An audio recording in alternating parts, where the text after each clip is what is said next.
First of all, welcome to the channel and thank you for stopping by. When time permits, please consider subscribing. I would greatly appreciate it. All right. Now, the first section of section 1 ends exactly how I thought most of it would be. Nice, soft gravel into a really busy highway. Actually, it's not that busy yet. I gotta say, man, I could run that back and forth all day long. That delivered. I mean, if you want mud, it got it. You want rocky climbs, it's got it. You want stair steps to go up and down, it's got a half a dozen of them. Holy shoot, that was entertaining. I really, truly regret not jumping on the Facebook group and asking to ride with some of the guys that are riding this today. And I didn't do it because of YouTube. This is an example of YouTube biting you in the ass. I don't want to hold somebody up when I stop and film stuff. But I could have a lot more fun here if I was not stopping, recording, slowing down. You know, I'm all by myself. I don't want to be lifting this boat anchor too many times. I think with another person, where absolutely I'd be there to lift his boat anchor too. But, I do enjoy YouTube. It is part of my hobby. But I will be back here next year for Tim Fest 4. And I absolutely will be riding this again. And I'm not even bringing a camera. Maybe some Instagram. But I am just going to hop on the Facebook group for the BDRX and say, hey, may I tag along? And tag along with one or two other guys and just ride it for fun. But this ride is to give you guys an idea of what's out here. And I think I'm going to focus on the hard stuff because, you know, quite honestly, you don't need to see this. I watched like 4 other guys' videos and I never saw that section back there. I never saw that giant rock step. I never saw those hills. And I'm sure they're out there. I missed them, but that's what I want to focus on. I don't want people thinking this isn't worth the ride. Because quite honestly, this is the Black Hills, man. It's worth the ride, even if it's just gravel. But those hills, those rocks, that was worth the ride. So, have you ever come upon a mud puddle? You're not sure how deep it is, but you see there's a workaround, so you say, I just won't go it. I'll take the workaround. Consider your skills and consider your tires and your speed when you're doing that. This looked easy enough. This looked fine. And then right here, there's where my Motaz gave out. And here's where Frank is trying to save it and then applies a little too much brake. That's a Motaz with 6,000 miles on it. Mud and Motaz with 6,000 miles. Do not do it.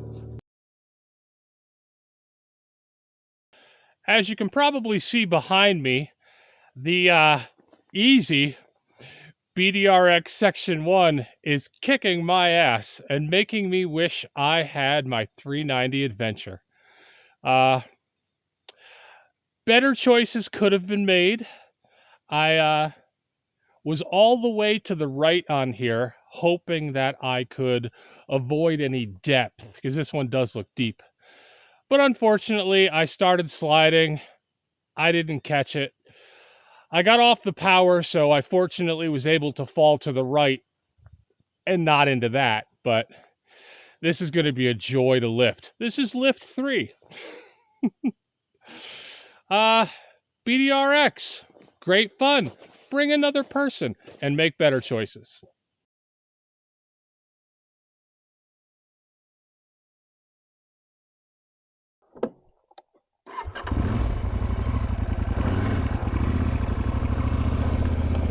Okay, what little energy I started today with, I was riding until 5 p.m. last night and started riding at 6:45, 7 o'clock today.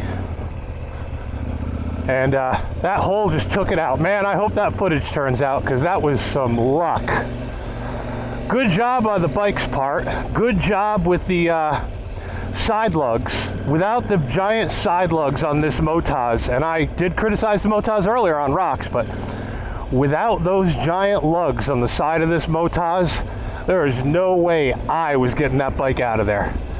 Because I was pushing with every single thing I had to help it. And man, if those Motaz were gripping any less, that bike simply would not have come out with only me here. So, all right, Greg, there's your props to the Motaz. That bike just saved my butt royally. Of course, with a Motaz EOS 7 Plus, I never would have gotten stuck in the first place. I kid. I gotta tell you right now, I have gone from a healthy respect of mud puddles to I'm downright terrified when I see these things. I consider myself fairly accomplished in puddles. We just have so many of them where I live. I mean, it's unavoidable. We have mud puddles that they are filled by the snow melt, and then absolutely positively, they just don't dry out, ever. They freeze later in the year. What the hell is this? Either I'm reading the track wrong, or... yeah. What the hell? Forward? That's definitely not forward. Nobody's been in there in a while. Huh. Well, I think I'll go back and maybe try that other road. I certainly don't want to go by there past that mud puddle again. Okay, so that grassy area with all of the rocks covering it, turns out I was supposed to go that way. But when I walked in there, I went back, took a look at it, and I wasn't going to go in there. That grass was soft. I could just see myself sitting in there. Like, no thank you. I do not want to get myself stuck. So, we did not do that. I got about a 15-minute delay on the highway, and then I am right back on the trail. So we're gonna do this, and that's how I have to err. I am out here by myself on a big bike. I have got all of my camping gear on here just in case I do get stranded somewhere. And honestly, I gotta be careful.